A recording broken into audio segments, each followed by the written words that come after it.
the pitch. Is Luke towards shortstop. Petroselli's back. He's got it. The Red Sox win. And he's pandemonium on the field. Welcome to the Great American Collectibles Show, brought to you each week by the National Sports Collectors Convention. Join us every Wednesday evening at 6:30 p.m. Eastern Standard Time and get the latest news from the greatest experts in the sports collectibles world. You can watch us on the Great American Collectibles Facebook page, as well as YouTube, or you can listen to us on Spotify, Pandora, iHeartRadio, or any of your favorite podcast platforms. And now your hosts, award-winning sports collectibles author Tom Zappola and Boston radio personality Lou Blasi. Welcome, everybody. High above courtside, Tom Zapp, broadcasting from the 18th floor of the Phoenix Towers in beautiful Singer Island, Florida. Brian Drent, Mile High Card Company, is in snowy Colorado. You're in Colorado, Brian, right? I'm in Colorado, but it's not snowy today. Really? It's about 60.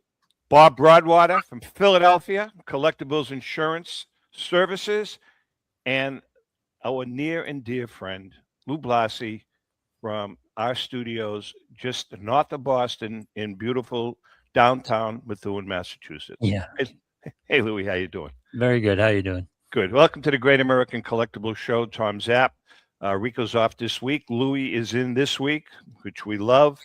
Don't forget now, by the way, we've said this over the last couple of weeks. We are actually broadcasting live now, starting this past January at the beginning of the year. However, at 6:30, we're still advertising and marketing that you can watch the show at 6:30, because at 6:30, either myself or Lou or Rico, we're on the computer chatting with people. So you can tune in really anytime you want. We are on every major platform you can think of: YouTube, Facebook Live, Pandora.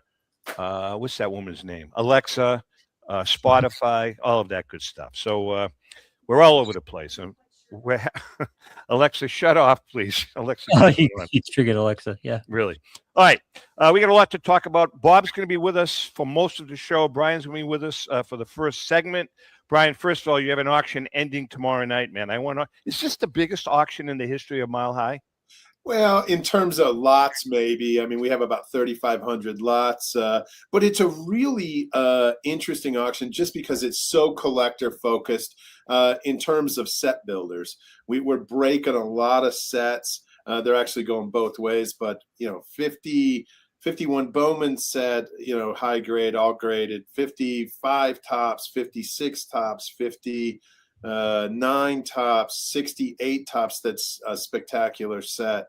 And they're all 8, 9, and 10 kind of sets, and then 56 and 57 football. So it's a very collector centric. I guess they all are. I mean, that's what we do. But this is really geared for set builders, and then obviously we have some high profile cards as well. 1,700 cards from the 50s. I counted. Yeah, that's pretty crazy, isn't it? It's nuts. And Bob, by the way, jump in. We're going to be all over the place. Bob, you're a collector, right? Yes, I am. What do you collect? Actually, model trains. Do you really? Very And cool. some airplanes as well. really. There's old cast iron Lionel train sets, Man. Union Pacific trains. All right, so I got a quick question, just a quick train question for you. When I was a kid, my father could not afford to buy us a Lionel train set, so he bought us an American Flyer train set. Is that like Avis and Hertz? Yeah, honestly, if that's in good shape today, it'd still be great to have. Really? But yeah, the cast iron ones, particularly the Lionel ones, are the ones we see. They've held their values and been great to have over the years. Nice. Hey, Brian, tell us about the 1909 E92 Cross Candy Tie Cobb. Sure. I mean, that one's graded a PSA 6. It starts our auction off. For any caramel candy card of that era to get a card graded at that level, I believe it's I think it's one of only two off the top of my head, but that's a card that is just, nobody's going to have the opportunity to acquire that kind of card, especially in that grade going forward. So I don't have that card in front of me. Up. Is the image on that card? Is it the same image as the T206? I can't remember. No, it is not. No, it's a yellow background and an image that you really don't see of Cobb very often at all. Really, Louis? Yeah. In this auction, Brian, or in auctions in general, what's the percentage of people who are collectors who are turning over items, or people who are found an item or have come new to an item and just trying to figure out what it's worth and trying to make some money? It's a great question. I would say the vast majority, whether it's our auctions and or our competitors' auctions, are collectors that maybe they've decided to go in a different direction, maybe tried to, they acquired an item that was really pricey and they've decided to move some material to kind of finance that versus somebody that just out of the blue finds something, whether it be cards and or memorabilia, and that's really fresh to the hobby. When that does happen, that's why you see some prices that are extraordinary on that fresh to hobby material. Interesting. So you get a lot of phone calls of what's this worth? Yeah, we always get those. And usually we know once in a blue moon, they stump us. Hey, Bob, just kind of piggybacking what Brian is saying, what do you see from card collectors primarily? Is it more vintage than modern? What do you see, or is it a pretty good mix of both? It's more vintage than modern, and what I was going to ask, and something we've seen more of in recent years, was less. We still see most of our customers are still avid collectors with a passion for the hobby, but we've seen a growing number of folks who are acquiring cards simply holding as an investment, alternative investment vehicle, less personal interest, and more, to see what happens and possibly flip those cards. I wasn't sure, Brian, if you're running across that as well, with some folks coming in from that. Yeah, a lot of our customers, they're absolutely, I think all of us to a degree, the vast majority have that collector gene, whether it's in sports or like Bob with trains or whatever it may be. So they definitely have an interest, but in today's realm, you have to have an eye towards the investment side. We do absolutely encounter people that really everything is geared towards an investment, but usually it's a little bit of a marriage of the two. I'm sorry, but Bob, go ahead. With investments, with these people who are using these as investments more, are they still keeping the cards in the house? Not often. That's how we typically know. They'll put them in safe deposit boxes. And or vaults. Yeah. Or vaults, yeah. It's interesting, Brian, talking to the people at PSA over the last week or two. Mm-hmm. Me, and you're the same way. We're vintage people. I think Lou's a vintage guy. But there's been that whole modern influx over the last couple of years, and it seems as though, based on what the people at PSA are telling us now, these young investors who, Bob, that's, I think, who you're talking about, the people that are really kind of flipping cards or holding them on for short periods of time and then selling them. A lot of them now, a lot of them are gravitating towards vintage now because the light is starting to go on. They don't.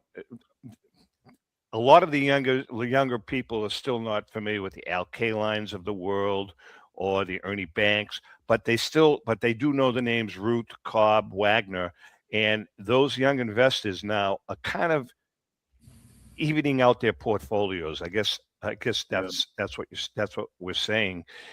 But again, what they're telling us is that they're holding on to the vintage, and they're doing exactly what you're saying, Bob, with the modern cards. Those are the cards that they'll buy, hold on to for a while.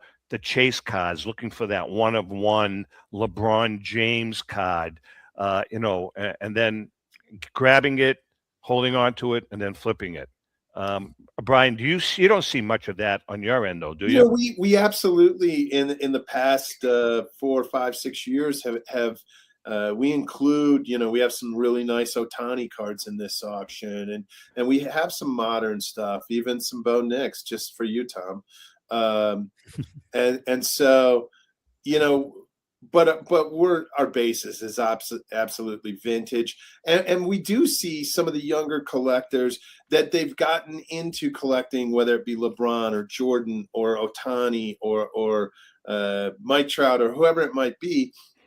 But then it's really easy to gravitate to Mantle, and then obviously Ruth and Cobb and Wagner, Koufax, and that's, I think they're able to realize a little bit more stability there, and that makes them feel good about the hold.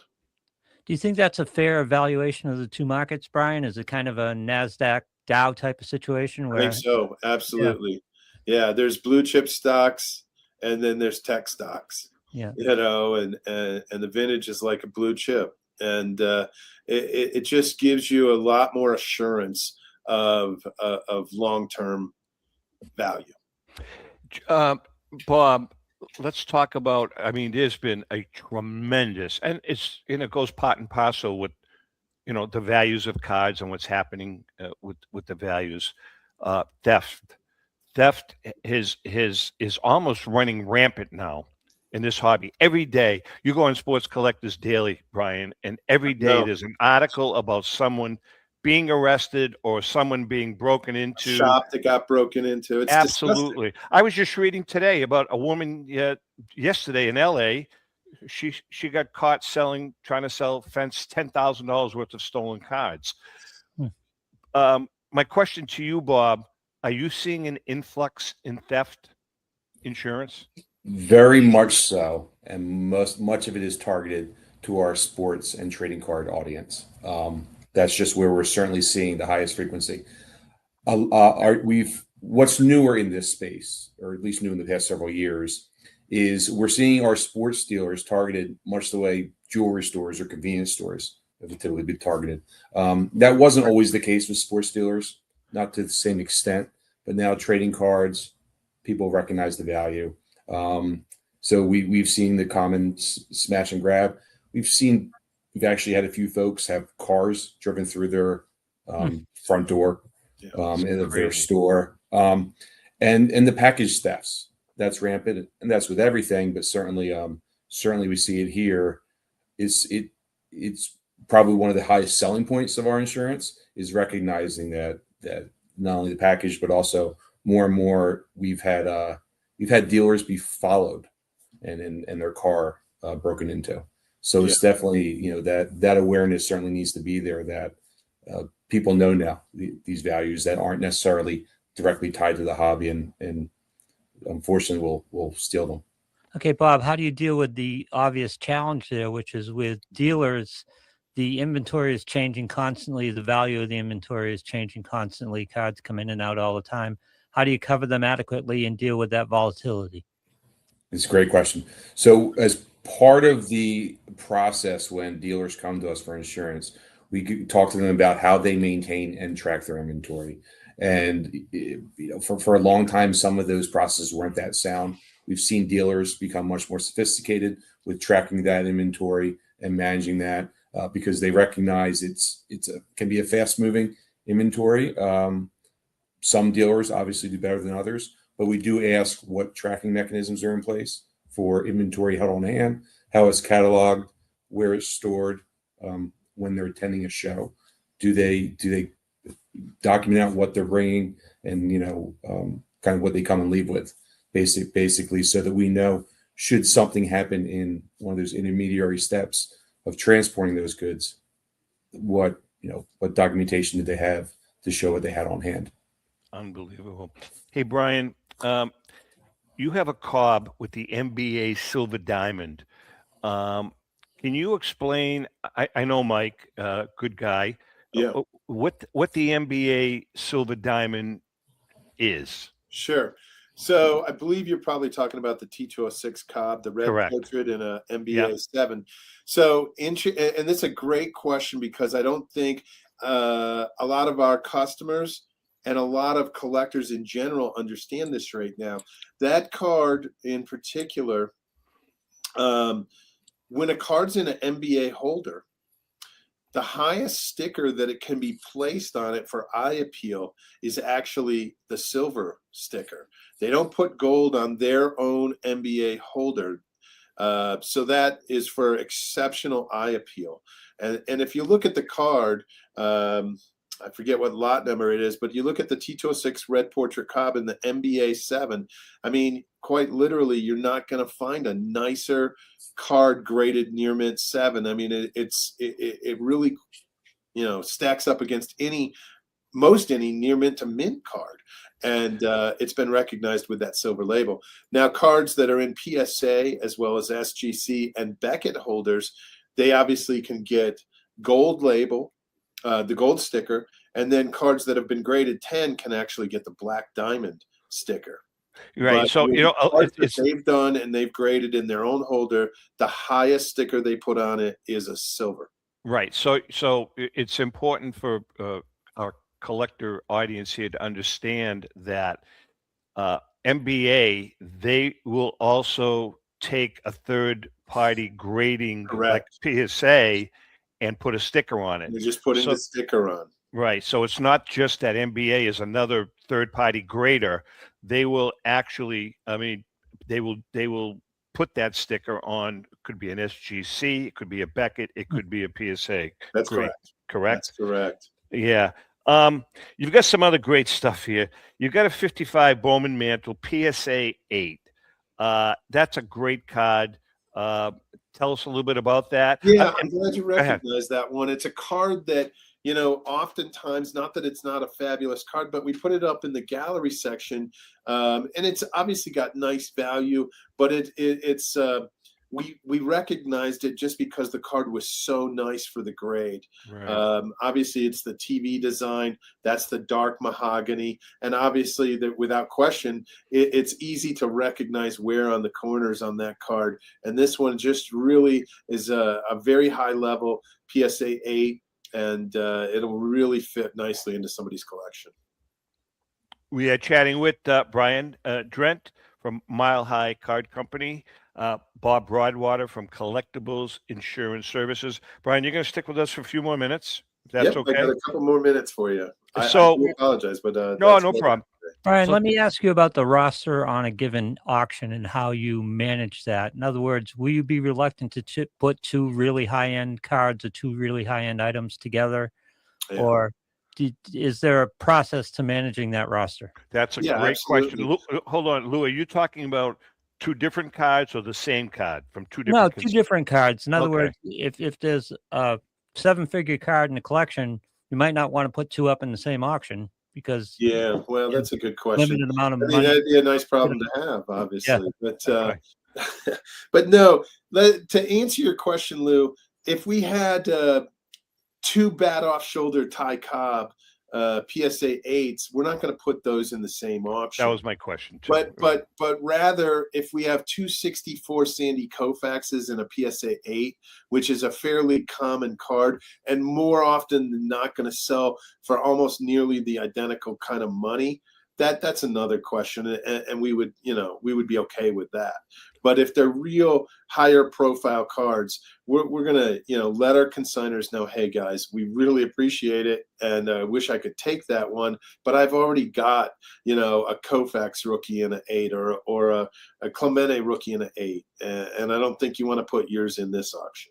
Tom brought up the theft issue. Has that creeped into your working here in terms of determining ownership more strongly? I'm guessing a lot of the people that you're dealing with in these auctions, but sometimes the card comes in. Do you have to be a little more cautious about where it came from and whether they actually own it? It's come into play a couple times over the years. I haven't seen an increase in it where somebody does consign something that they might not have rightful ownership of. We've had a couple instances and we've been able to unwind that.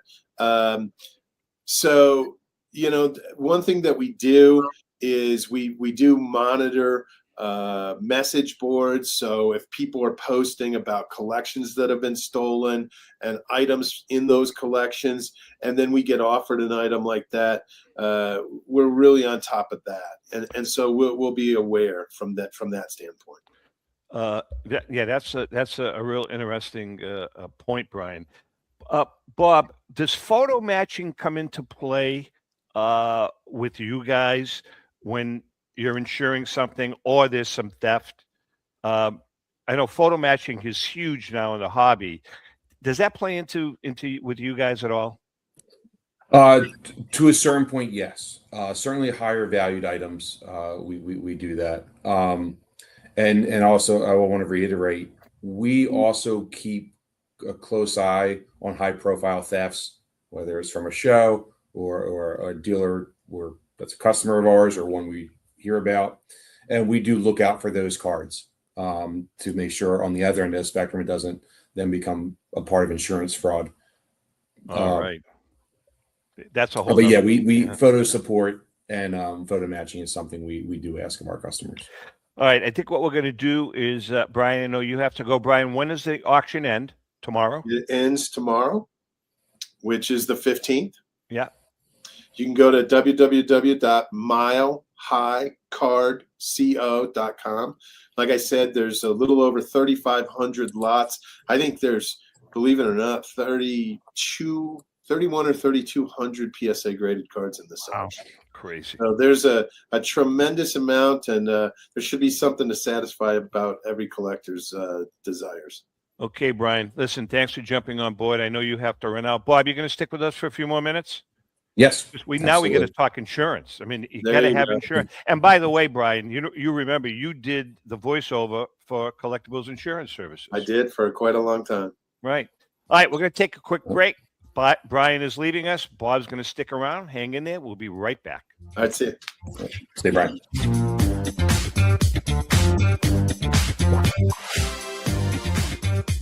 I'm Rebecca Curry, a two-time child cancer survivor, recipient, and advocate for Lucy's Love Bus. The mission of Lucy's Love Bus, 501c3 nonprofit, is to provide joy, comfort, and quality of life for the entire family of children with cancer. Since 2006, they have delivered love and comfort to over 3,000 children with cancer and their family members across New England. The dream of Lucy Grogan, an 11-year-old cancer patient, was to help kids with cancer who are suffering right now, before there is a cure, by offering free integrative therapies like art, music, horseback riding, and many other activities. Unfortunately, Lucy passed away, but her dream lives on, and today Lucy's Love Bus is thriving. I'm Red Sox Hall of Famer Rico Petroselli. I hope that you'll consider supporting Lucy's Love Bus and all of those children who have been stricken by cancer. The Great American Collectibles Show is partnering with Lucy's Love Bus to help these kids. Let's continue Lucy's dream. Please go to lucyslovebus.org for more information. Since 1996, Brian Drent and the staff at Denver's Mile High Card Company have led the charge in the collectibles hobby. Mile High is a full-service dealer specializing in buying and selling cards and offers a competitive consignment program for all collectors. Whether it be their computerized want list service, appraisals, or auction services, Mile High has it all. If you've been searching for a company with a selection of high-grade vintage 1888 to 1970 baseball cards and memorabilia that shares your passion, aim high, Mile High. Go to milehighcardco.com or call 303-840-2784 for more information. Let's go! Batter up! Hi, everyone. This is Rico Petroselli. JustCollect.com, a leader in the vintage sports card industry, is giving free appraisals on your vintage cards. They'll evaluate your collection for free and let you know the value of it at no cost and no obligation. If you're ready to sell, JustCollect.com will offer you industry-leading prices to buy your card collection. To begin your free baseball card appraisal, visit JustCollect.com or call them at 732-828-2261. That's JustCollect.com for your free vintage card appraisals and top buy prices for your cards. Check out JustCollect.com today. Hi, this is Dan from Memory Lane Auctions, here to remind you that the renowned Memory Lane Collectibles Company has served as a beacon of light to the collecting community for the past several decades. Indeed, folks, it has been our utmost privilege and pleasure to provide the most enthusiastic collectors with an abundance of the finest sports cards and memorabilia for America's most coveted sports personalities via our world-class auctions. Whether you choose either a private sale transaction or the auction route, Memory Lane cordially invites you to reach out to us to maximize the value of your prized possessions. Also, it is not just sales that we pride ourselves on being the best of the rest, because if you are seeking a particular keepsake for your esteemed gathering, we will be relentless in our quest to find that special piece to fulfill your collecting dreams. So no time to wait. Reach out to us today for the purposes of capitalizing on our unparalleled marketing capabilities. Simply pick up the phone and dial 877-606-5263. That's 877-606-LANE, or find us on the World Wide Web at www.memorylaneinc.com. Now is the time for your valued consignment to ultimately become another one of Memory Lane's record-setting prices. With record-breaking sales from everything from the white border T206 Honus Wagner for $3.12 million to some great items that support the Jackie Robinson Foundation, Golden Auctions has set the highest standards for the finest in sports cards, autographs, and game-used memorabilia. We're always accepting consignments of high-end premium sports treasures or entire collections. Please register for our next auction and bid now at goldenauctions.com. That's golden with an I. We at Golden Auctions are committed to providing unsurpassed customer service for the discriminating collector. That's exactly why we're the leader in the industry. Visit goldenauctions.com or call 856-767-8550. Remember, Golden Auctions. We don't just break records, we shatter them.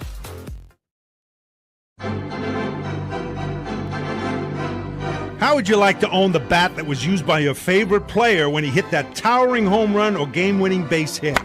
Now look no further than JT Sports, specializing in the sale and authentication of professional game-used bats. As the official authenticators of professional model game-used bats for PSA DNA, JT Sports will guarantee the authenticity of any bat purchased from them. JT Sports also buys and sells game-worn uniforms, gloves, and baseball equipment. The unique quality of the collectible is what JT Sports is all about. Give them a call at 609-487-8003 or check them out at GameUseBats.com.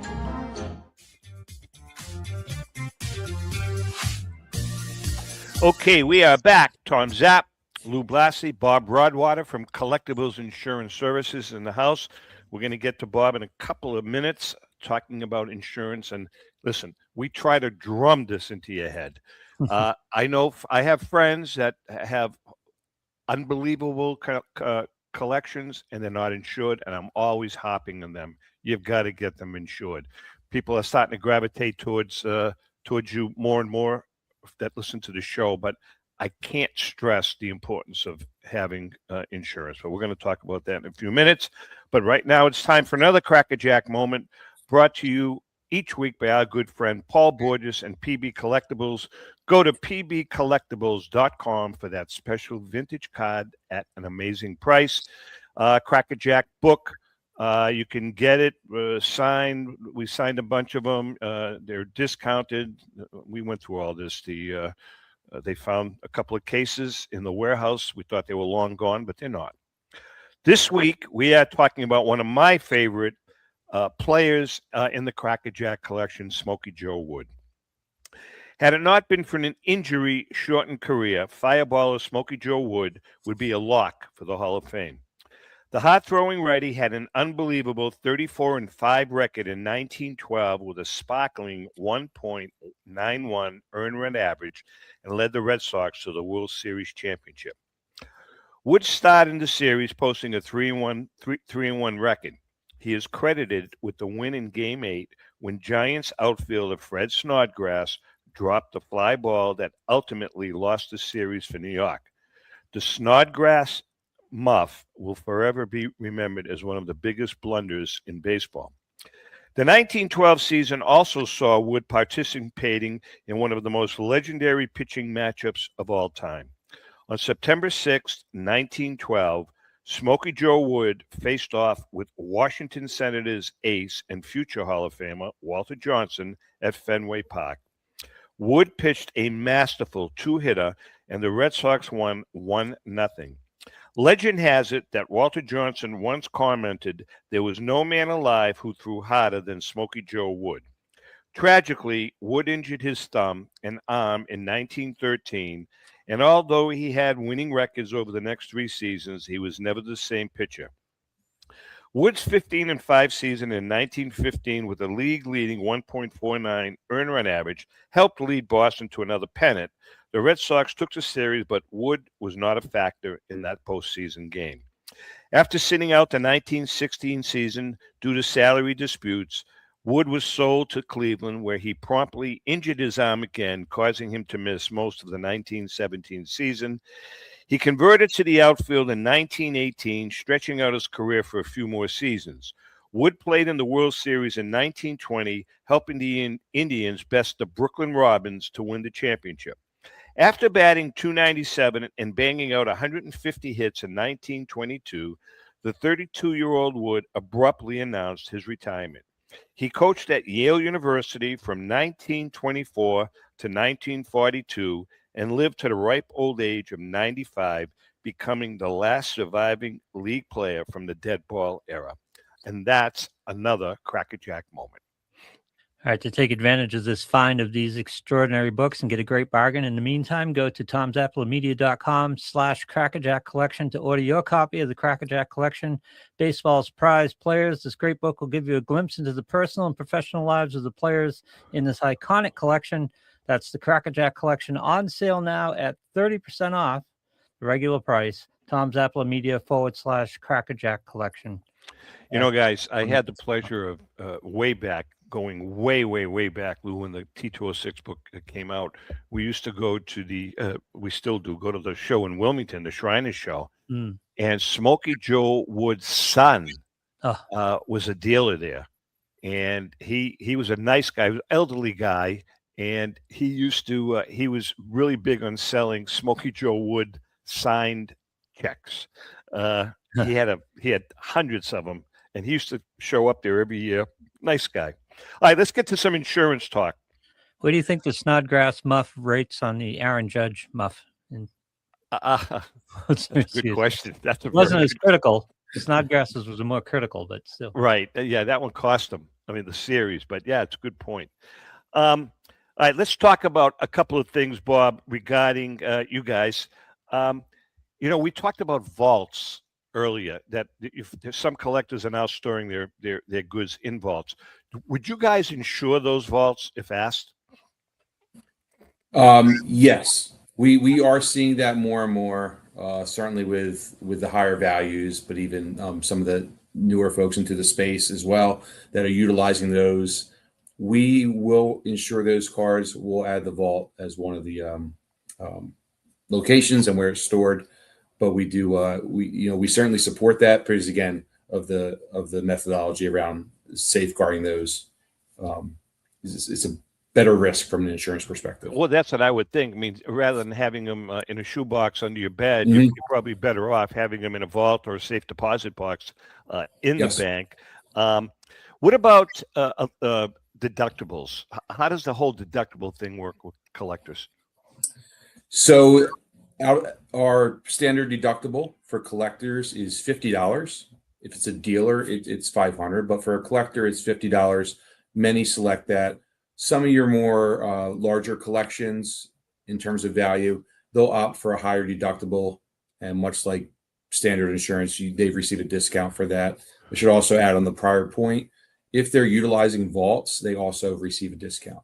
So that is something to keep in mind. That, again, recognizing the better risk discounts applied. Louis, did you have a question? Bob, as a preface to these questions, I used to date an insurance adjuster and did storm duty with her quite a bit and loved the hell out of it. If I could have climbed roofs, I might have done that job. I remember her, Lou. Yeah. Yeah. I do. I remember A couple of trips that were great, including Singer Island, by the way. But that's right. I do remember that. Another time. But inventory fascinates me with this because, and you talked about fraud. People are going to come to you and say they have X amount of cards, might even come with an inventory list to you, but do you verify the actual existence of these cards at any point in this process? We do.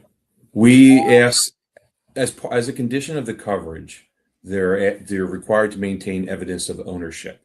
That can be, and we ask for pictures of the cards and an inventory list. Obviously, anyone can make up a list, but we do ask for pictures of the cards and how they're stored within their home, store, safe deposit box, etc. Some of these collections are very vast. We certainly don't expect a picture of every single card's corresponding value.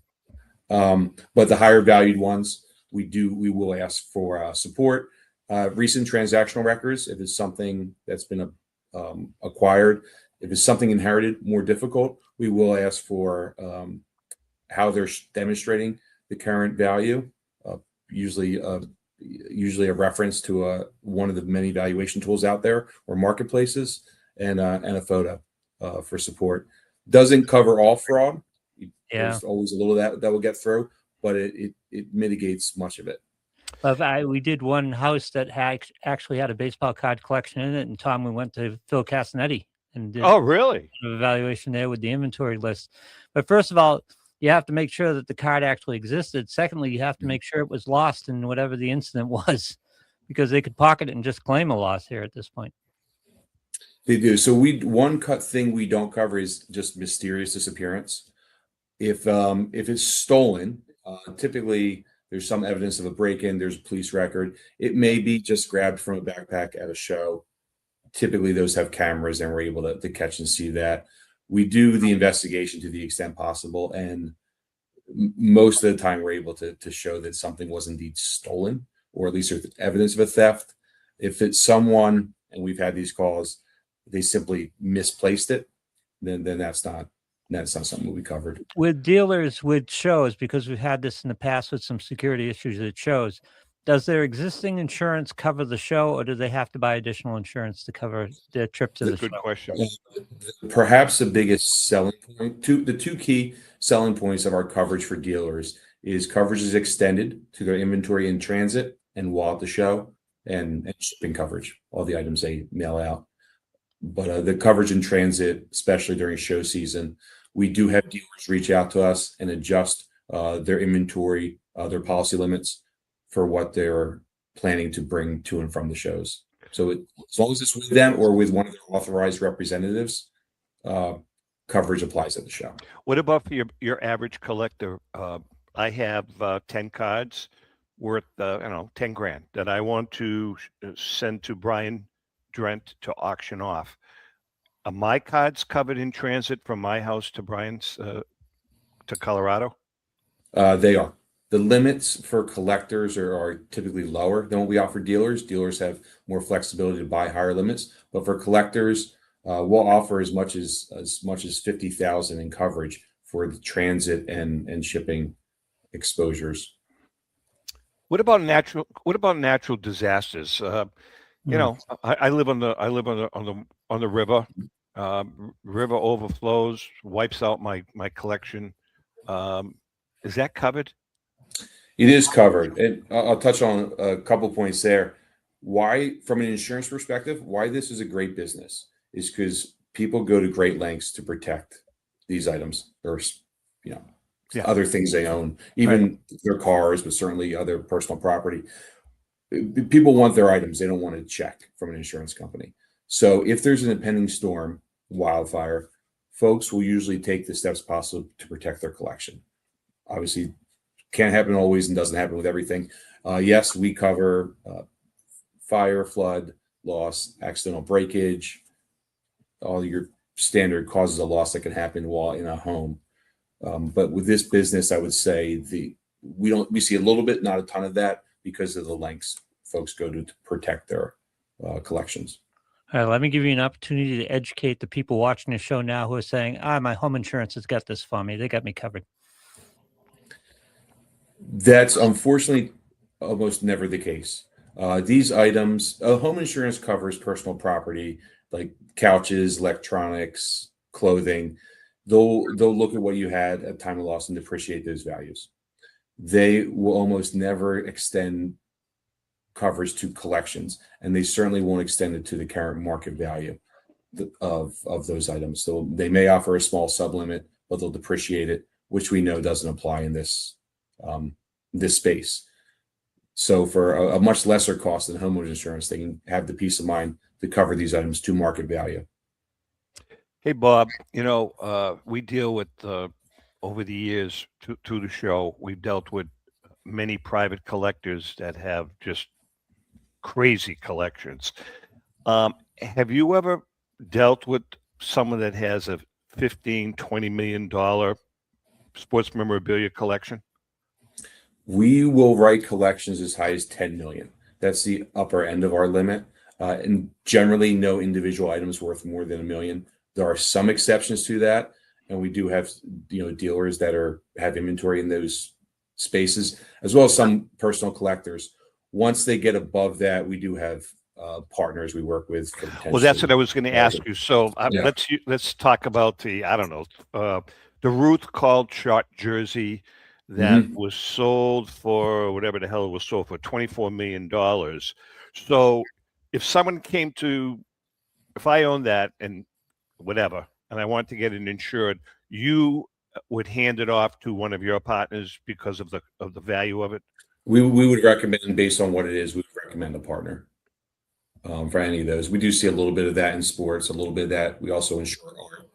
Those are the spaces where we hit those values. But unfortunately, the vast majority are not that. But unfortunately, we would do what we can to help that person find coverage. Yes.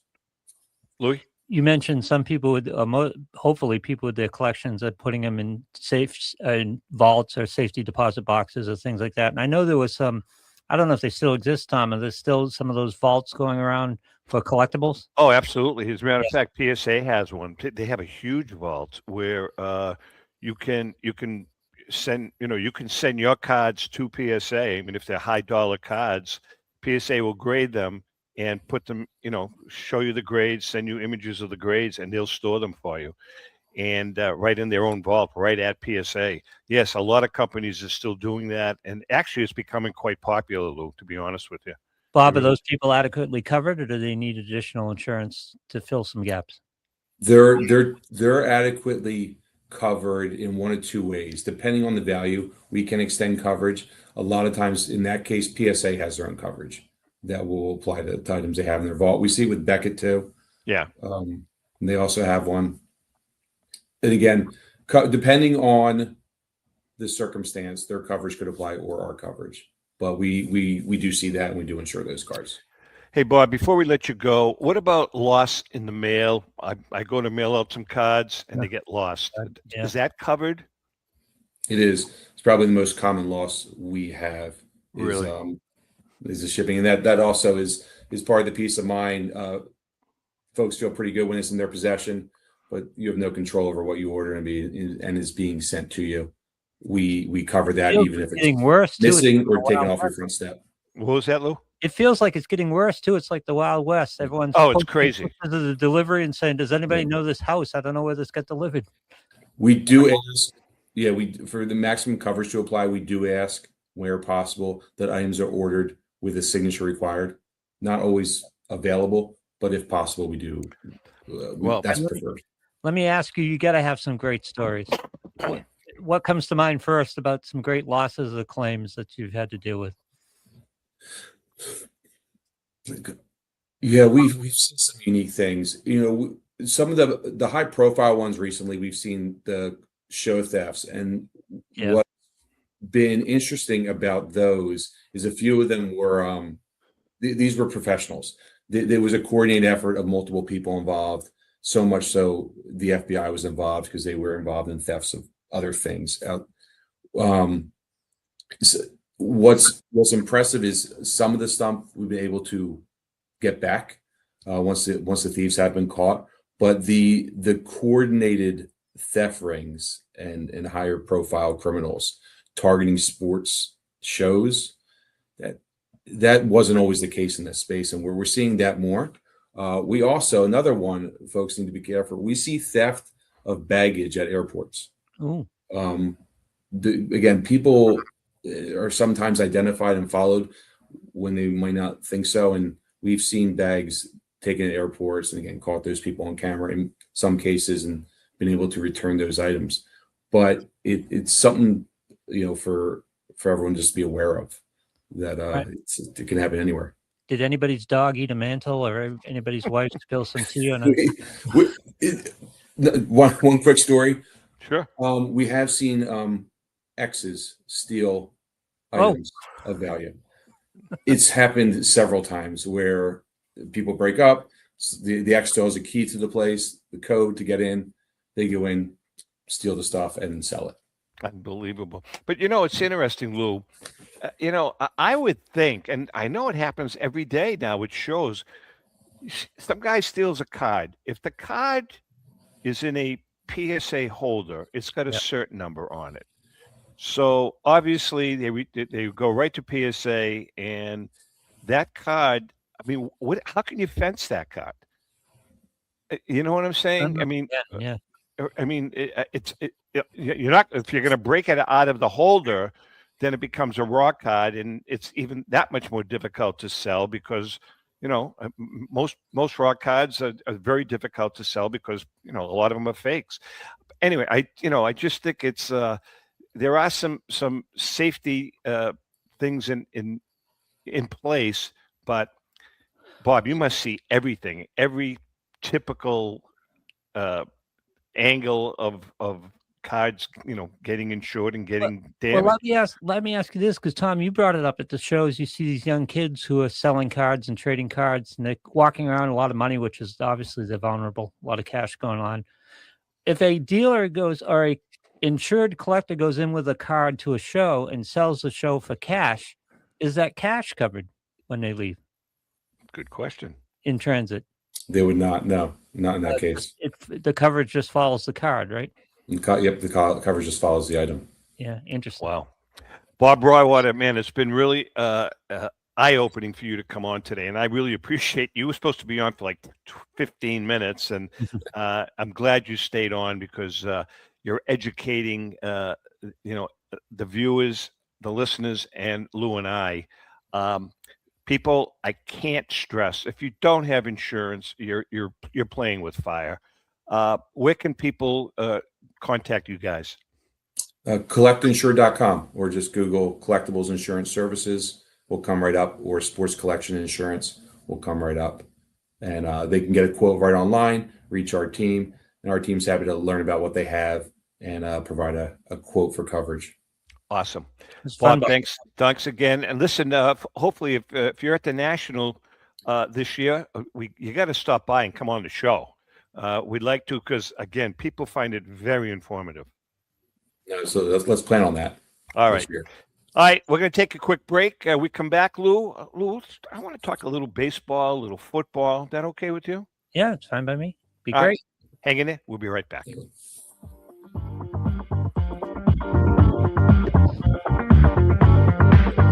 I'm Rebecca Curry, a two-time child cancer survivor, recipient, and advocate for Lucy's Love Bus. The mission of Lucy's Love Bus, 501c3 nonprofit, is to provide joy, comfort, and quality of life for the entire family of children with cancer. Since 2006, they have delivered love and comfort to over 3,000 children with cancer and their family members across New England. The dream of Lucy Grogan, an 11-year-old cancer patient, was to help kids with cancer who are suffering right now, before there is a cure, by offering free, integrative therapies like art, music, horseback riding, and many other activities. Unfortunately, Lucy passed away, but her dream lives on, and today Lucy's Love Bus is thriving.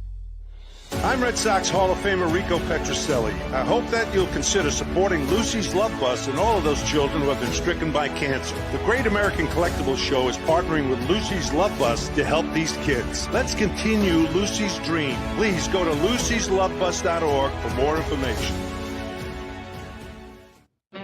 This is Brian Drent, president of Mile High Card Company.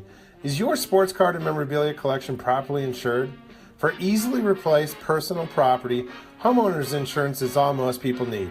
But for prized possessions that you may have spent a lifetime collecting, it doesn't go nearly far enough. Collectibles Insurance Services has been insuring for over 50 years. They offer a full range of protection and a $0 deductible at an affordable rate with no appraisals required. I know because they insure my collection. If you have a minute, go to collectinsure.com and learn more about insuring your personal card or memorabilia collection. Pristine Auction is a family-owned and operated online auction specializing in autographed memorabilia, sports cards, coins, art, and collectibles. Since their founding in 2010, they've grown to 2 facilities in Phoenix, Arizona, totaling over 60,000 square feet. Jared Cavalier and an incredible staff of over 150 team members serve a very large customer base and enjoy every minute of it. By working with leading authentication companies, Pristine ensures all items are 100% authentic. In addition, third-party authenticators regularly travel to Pristine Auction to provide authentication services on site. Pristine Auction strives to operate its business in a way that's honoring to God, their families, and their customers. With a strong focus on speed, quality, and premier customer service, their mission is to be the leading online auction for every level of collector and fan. Pristine also works for Hope Sports and Identity Hoops International, traveling to Mexico to build houses for the less fortunate. Pristine Auction offers several online auction formats with thousands of auctions ending each day. For more information, go to pristineauction.com. That's Pristine Auction, the best in the business. If you're a discerning collector interested in owning the most important pieces in the hobby, look no further than Leland's Auctions. The original sports auction and appraisal house, Leland's was established in 1985 by legendary Pioneer founder Joshua Leland Evans. And today, President Mike Hefner carries on their tradition. From the Tom Brady card and memorabilia collection to the famed Boston Garden Auction to high-end card auctions from every major sport, Leland's has always maintained the highest standards. Go to Lelands.com and get your bid in. That's Leland's, the hobby's leading sports auction house for 4 decades. It's often been said that championships are won on the practice field, and world records come only to those willing to work harder than everybody else. Heritage Auctions is the world's largest collectibles auctioneer because we believe that becoming the best is only an invitation to the challenge of remaining the best. This requires the skills of the hobby's top experts, capable of identifying and maximizing value for our consigners. It requires the most visited website in the industry, courting a global audience of collectors over 1.5 million strong. It requires a dedicated press department that expands our global reach far beyond the entrenched hobby marketplace. It's hard work, but a simple premise. Present the finest collectibles to the largest population of potential buyers, and world records will come. We invite all listeners to put the unmatched power of Heritage Auctions to work for you. Auction evaluations are always free, and our commission-based fee structure ensures that our interests are always aligned. The highest possible price for your collectibles. There will always be new world records to chase, so let's chase them together. Visit our website at ha.com and request your no-obligation review today. Hi, this is Dan from Memory Lane Auctions, here to remind you that the renowned Memory Lane Collectibles Company has served as a beacon of light to the collecting community for the past several decades. Indeed, folks, it has been our utmost privilege and pleasure to provide the most enthusiastic collectors with an abundance of the finest sports cards and memorabilia for America's most coveted sports personalities via our world-class auctions. Whether you choose either a private sale transaction or the auction route, Memory Lane cordially invites you to reach out to us to maximize the value of your prized possessions. Also, it is not just sales that we pride ourselves on being the best of the rest, because if you are seeking a particular keepsake for your esteemed gathering, we will be relentless in our quest to find that special piece to fulfill your collecting dreams. So no time to wait. Reach out to us today for the purposes of capitalizing on our unparalleled marketing capabilities. Simply pick up the phone and dial 877-606-5263. That's 877-606-LANE, or find us on the World Wide Web at www.memorylaneinc.com. Now is the time for your valued consignment to ultimately become another one of Memory Lane's record-setting prices. Hey, I'm Mike Petroselli. If your company is looking for the best in marketing and promotional items, you'll hit a home run with Petroselli Marketing. With over 8,000 suppliers and 650,000 imprint-ready items, we can get your company the visibility it needs to get your maximum exposure. Whether it be office promotions, wearables, automotive, sports items, and everything in between, Petroselli Marketing can do it all. Our design staff will even work with you from concept to delivery and customize your products. At Petroselli Marketing Group, we will get your brand in front of your audience. Contact us at info@petrosellimkt.com or call us at 603-880-3202. That's Petroselli Marketing, where no dream is impossible. Okay, we are back. We've got a few minutes left. Now, when we were talking to Bob Broadwater, he was telling us about some of the insurance companies that they partner with. Yeah. And one of the insurance companies that he partners with has been with us for just about a year now. They work with each other. That's why we have them both. And that is the Finkelmeyer Insurance Agency, Louis. Well, the Finkelmeyer Insurance Agency has been insuring collectibles since the early 80s. The late Tom Finkelmeyer wrote the original sports memorabilia insurance policy when no one else in the industry was insuring sports collectibles. A lifelong collector of sports cards, Tom Sr. instilled the love of collecting to Tom Jr., the current president of Finkelmeyer Insurance Agency. Tom Finkelmeyer Jr., with 3 decades of insurance experience, has paired that expertise with 50 years of collecting. And with a litany of professional designations, including counseling and risk management, Tom covers every aspect of your collectibles insurance needs. Unlike some companies that sell collectibles insurance directly to the consumer online, Finkelmeyer Insurance Agency is the only independent retail agent who specializes in sports memorabilia and collectibles nationwide. Representing all major companies that sell collectibles insurance, there's no agent that insures more collectors, dealers, appraisers, auctioneers, or events in the collectibles hobby than Finkelmeyer Insurance Agency. Good friend and hobby legend John Tobby of JT Sports used Finkelmeyer Insurance for over 20 years. For more information, go to thefia.com, thefia.com. That's Finkelmeyer Insurance, where collecting is our passion. Again, excuse for the coughing. I've had a cold for 10 days now. 9 days now, but it's getting better. Escape to Florida and get a cold. I know that. I tell you, the only thing that makes it feel good, that I feel better, is my one martini at night at 5 o'clock, and I think vodka has medicinal qualities. I think alcohol has medicinal qualities. Right. I think it absolutely does. Hey, listen, what do you think? Let's talk about a couple of things. We got a few minutes. Patriots this week. Who do you like? I like the Patriots. I'm nervous about the Houston defense, which is really good. It's playoff football, and even more so right here, it comes down to turnovers. If Drake May can control the ball, he took a couple of strip sacks last week that were kind of questionable. He's got to learn to swallow the ball and take a sack every now and again, and he's going to be facing a fierce pass rush. You saw what happened with Pittsburgh is they gave points to the defense. They gave points on a short field. The Houston offense couldn't do anything. So, and Pittsburgh made it gave points to them with turnovers. That's what the Patriots have to avoid doing.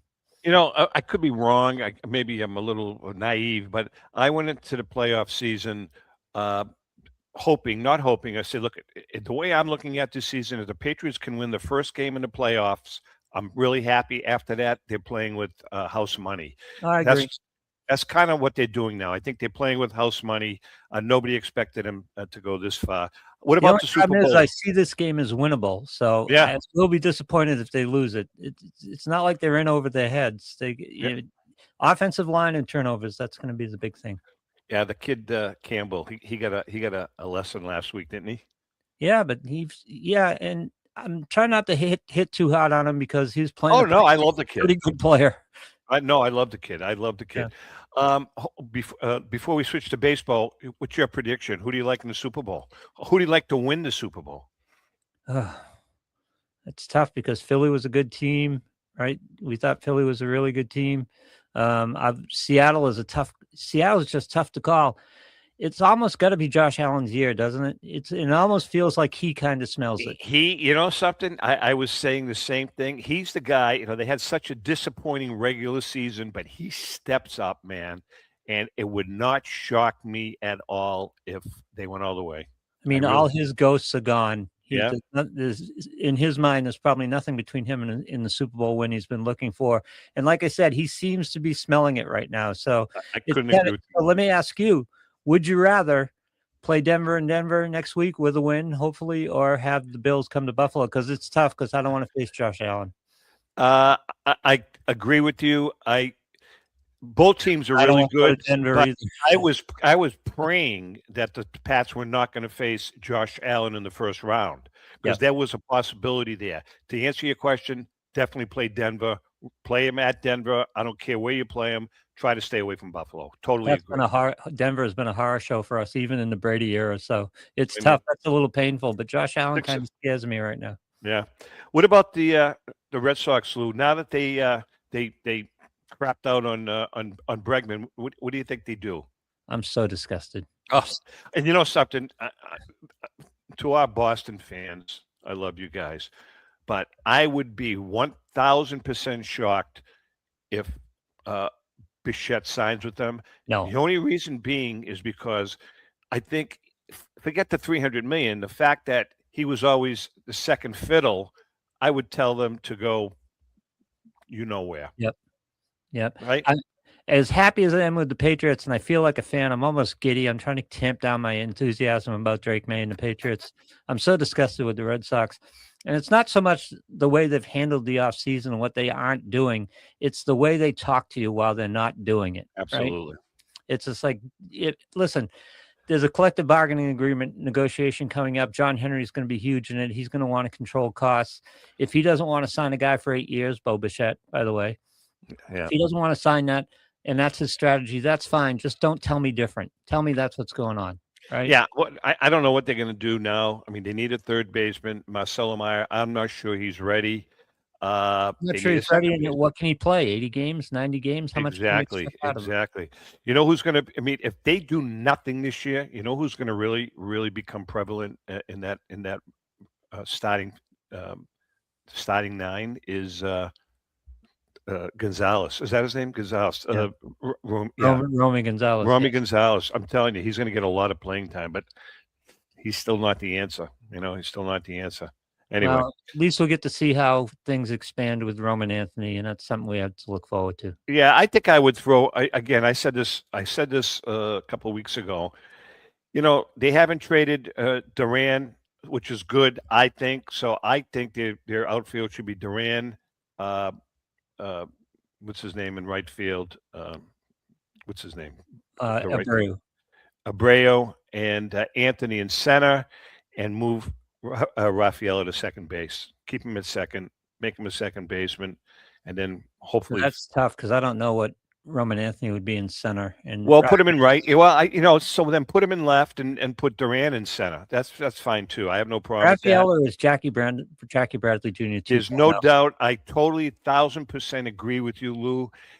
But you can't make any one of those other three guys infielders. At least Rafael, he's in the lineup. He's a good second baseman, but you're giving up a really, really good defensive center field. I totally agree. Yep. All right, I think we're just about out of time. Yankees still suck. I think we all agree that the Yankees do still suck. Well, wait a second. What do you think the odds are? The Red Sox could finish fourth in the division. You understand that? Oh, easy. Totally agree. Agree. But again, it's still not too late if they can pull off one move. I'm not totally unhappy with their offseason moves.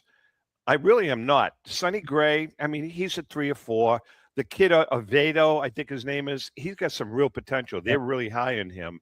You're gonna need Bayo to step up, and I'm not sure he's mentally capable. And I just think he gets rattled really easily. I agree with you. But then again, you've got the other two kids. Bayo is really a number 4, but you don't know he's going to have to be better than that in this. Right, but one of those two other kids, Peyton Tolley or the other kid, could step up too. You don't know. It's a crapshoot. All right, Lewis. Tolley's your 7th inning guy. He's going to be a reliever. He's going to be a high leverage reliever. Yeah, he probably. And I love him. Yeah, he can throw. All right, we're just about out of time. Good show today. Our special thanks to Brian Drent from Mile High Card Company. Bob Broadwater from Collectibles Insurance Services. Louis, you're going to be working this weekend at the casino. So you're going to be, wait a minute. So you're getting paid I'm this getting paid week to watch the Patriots. to watch the Patriots at the casino. Yep. How can you go wrong, man? No, How can it's you great. go wrong? God All bless right. America. With that being said, we love you guys. Thank you for the support and happy collecting.